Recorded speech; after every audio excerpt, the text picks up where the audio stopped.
Right, managed to find a supermarket which is tucked away there. So I've stocked up on drinks. I've got myself a nice lovely bun and now I'm ready for some park life. Well, back on the road now, cycling along the Elbe River. It's a lovely day. Some really nice houses around here. Should be at the park in about 10 minutes. Beautiful.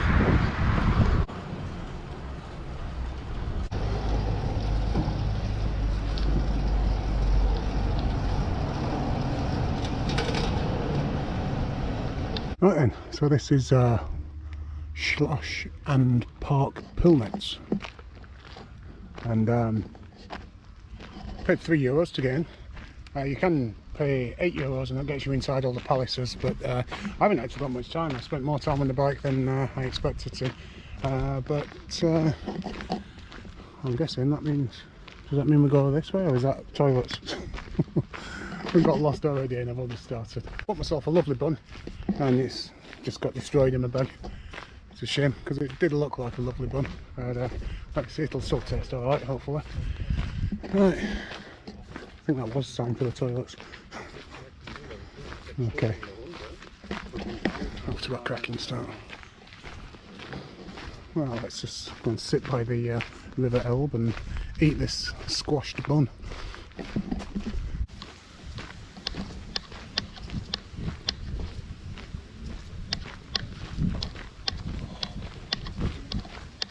He's got to put together, French.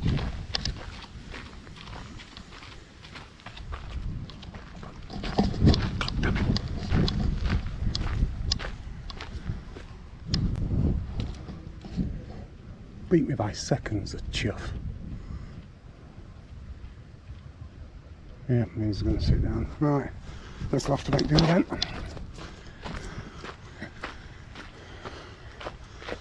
Oh, that's nice enough.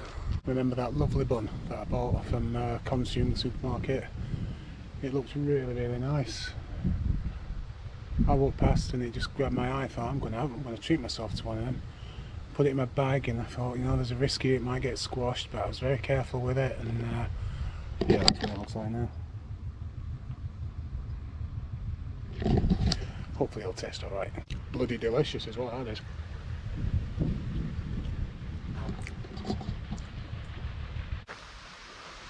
Oh, this is very nice.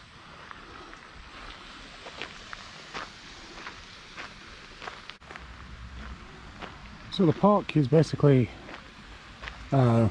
all this gardens and the fountain surrounded by these incredible buildings.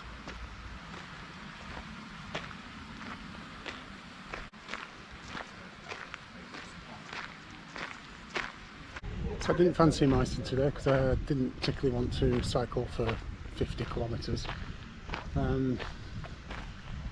But yeah, as the day's gone on, I've just kept finding more things to go to, and I reckon by the time I'm done, I'll have definitely done about between 30 and 40 kilometres, maybe about 30 kilometres I think. This is definitely the last place that I'm going to visit today, well the furthest away anyway. I'm not going any further than this.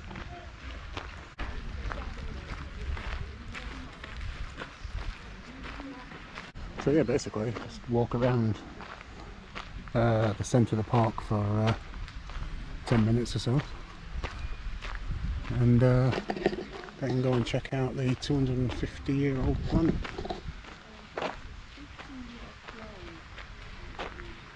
Well, there's more just behind that building. There's another part to it.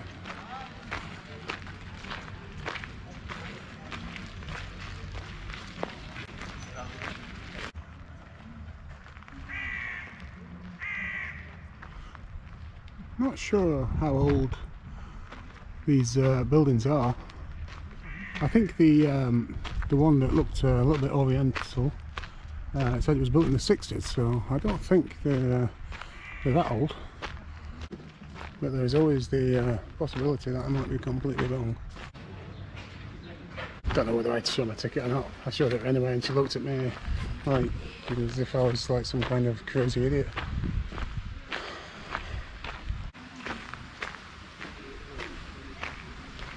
It's a nice one. Might be my favourite, this one.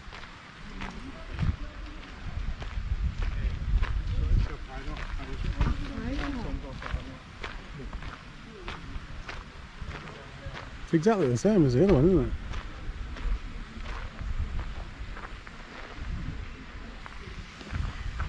Or is it? Let's have a look on there. No, it's not. It's not exactly the same. It's just very similar. So in 1779, the Swedish botanist Carl Thunberg brought 4 camellia plants back from his journey to Japan, and took them to the Royal Botanic Gardens near London. Now, of the 4, only one of them still exists, and that's the one that apparently is in here. I can't see anything. It's not died, has it? Like literally yesterday.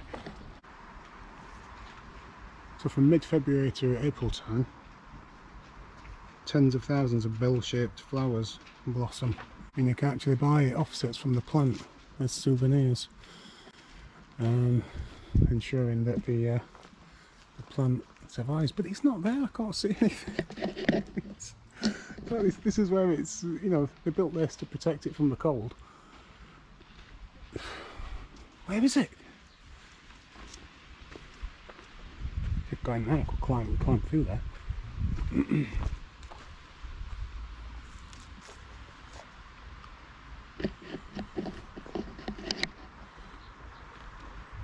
So the camellia plant that's been there hundreds of years and is now protected by this big glass house appears to have vanished. It doesn't say anything on the website. Am I missing something here? What's going on? Is there just like a tiny plant about 2 centimetres high in the middle of that? I was under the impression that it filled the entire glass house. Well, it was a bloody waste of time, wasn't it? Yeah, so I've come to the park, but don't bother with the camellia.